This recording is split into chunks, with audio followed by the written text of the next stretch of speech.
mais qui sont des forces des ténèbres contre lesquelles les chrétiens, les disciples du Seigneur Jésus-Christ font quotidiennement face. Alors, donc, concentrons-nous à voir ce royaume. Qu'est-ce que c'est donc que ce royaume? Sa situation géographique. Dans la situation géographique, le frère Paul nous parle du monde des ténèbres. Donc, le royaume de Satan a un territoire que la Bible appelle monde des ténèbres. Nous avons vu dans d'autres séries que nous avons eu à expliquer avant concernant le royaume de Dieu, que le frère Pierre, dans 2 Pierre, verset 4, nous avait dit que quand il y a eu une sédition dans les cieux, les séditieux, c'est-à-dire Satan et les anges que l'on suivi, ont été précipités dans l'abîme.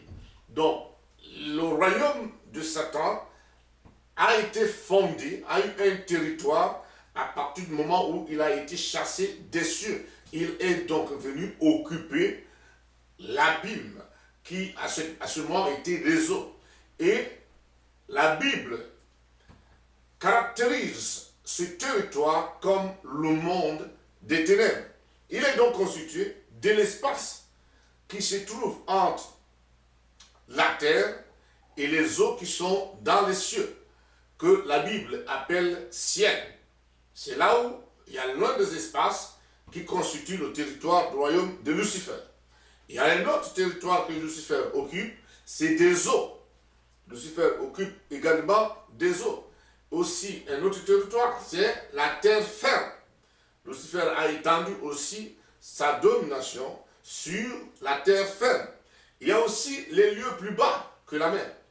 Parce que la Bible nous parle des lieux plus bas que la mer. Satan également occupe ces lieux qui sont les lieux plus bas. Et ici, nous acceptons également que Satan a d'autres lieux où il peut atteindre que nous ne connaissons pas. Et nous allons le qualifier comme étant des territoires qui ne nous sont pas encore révélés, où Satan peut toujours étendre son pouvoir. Nous le qualifions comme le territoire des morts. Parce que Satan a aussi un impact sur ces territoires-là. Mais les territoires occupés par Satan ne sont pas sa création. Il faut que nous comprenions ce point. Satan n'a pas créé ces territoires. Satan n'est venu qu'à habiter dans ce territoire. Par sa sédition et par la punition qu'il a eue auprès de Dieu, Dieu lui a donné donc la permission de sortir des cieux. Il ne l'a pas éliminé d'un seul coup. Dieu ne l'a pas supprimé d'un seul coup, quoiqu'il eut la capacité, le pouvoir de le faire, mais Dieu lui a donné le temps, ayant fixé un temps où il va les juger, ces séditieux. Mais pour le moment, Satan est donc descendu, et il a pris possession de ces territoires-là, et ce sont ces territoires-là aujourd'hui qui constituent les territoires qui appartiennent au royaume de Lucifer. Amen. Maintenant, allons-y dans la population du royaume de Satan. Quels sont les constituants de la population du royaume de Lucifer? La population du royaume de Lucifer, on peut la diviser en 2 grandes parties. Il y a une partie qui ne forme que des esprits séditieux, des esprits qui ont aidé Satan à se rebeller contre Dieu et qui ont combattu à ses côtés contre les anges.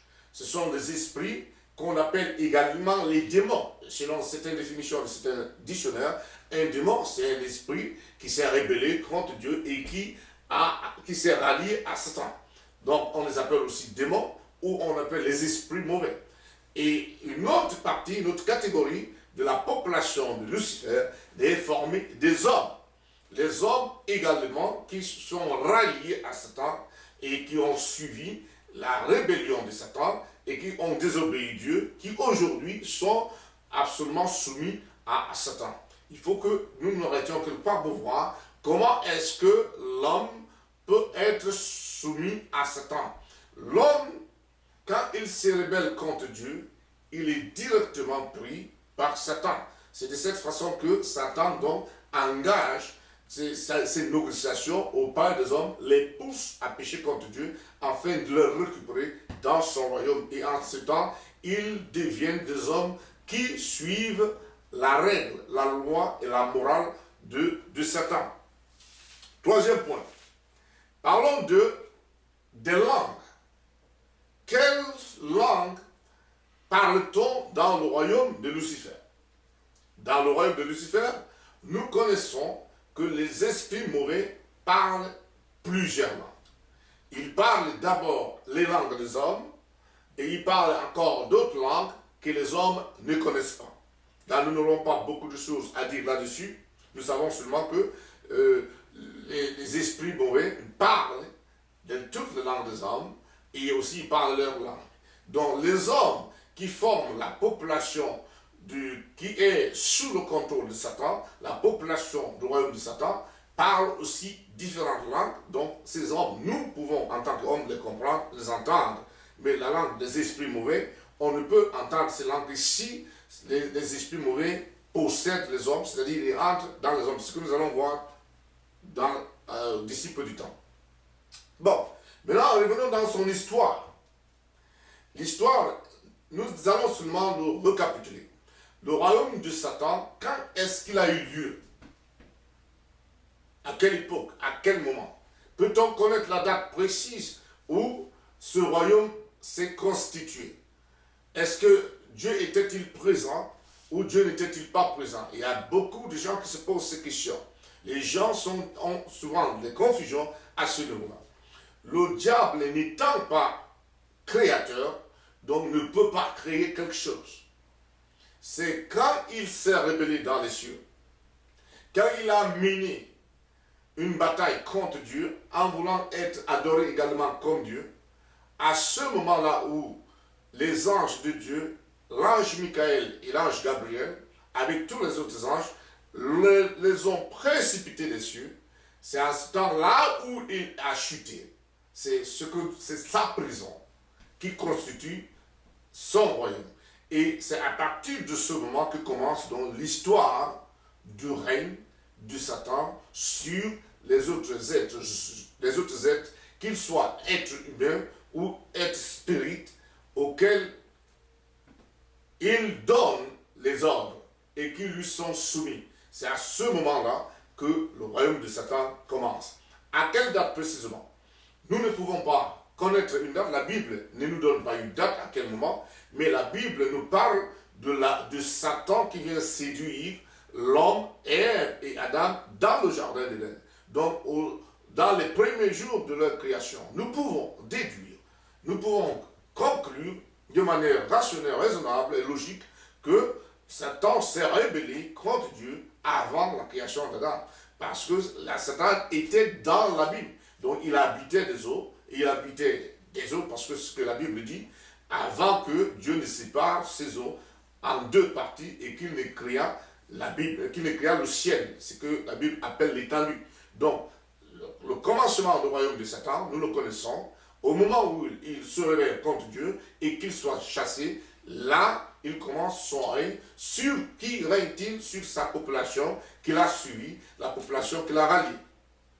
Amen. Amen. Et maintenant, Satan, pour saisir toute la race humaine, a engagé les négociations auprès de l'homme dès les premiers pas de l'homme.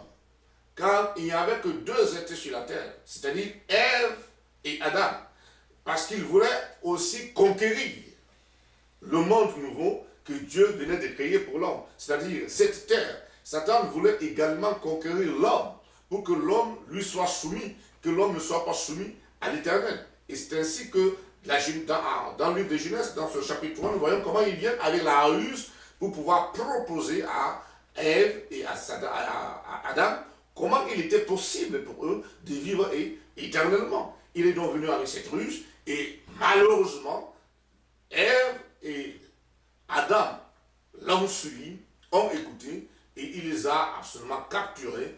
Et dès ce moment également, l'homme était soumis au royaume de Satan, de manière volontaire. Mais l'homme n'est pas obligé donc de se soumettre à Satan. Mais quand même, comme Ève et Adam ont péché et ils étaient séparés, chassés de la présence de Dieu. Ils étaient donc récupérés par les forces du mal, par les démons.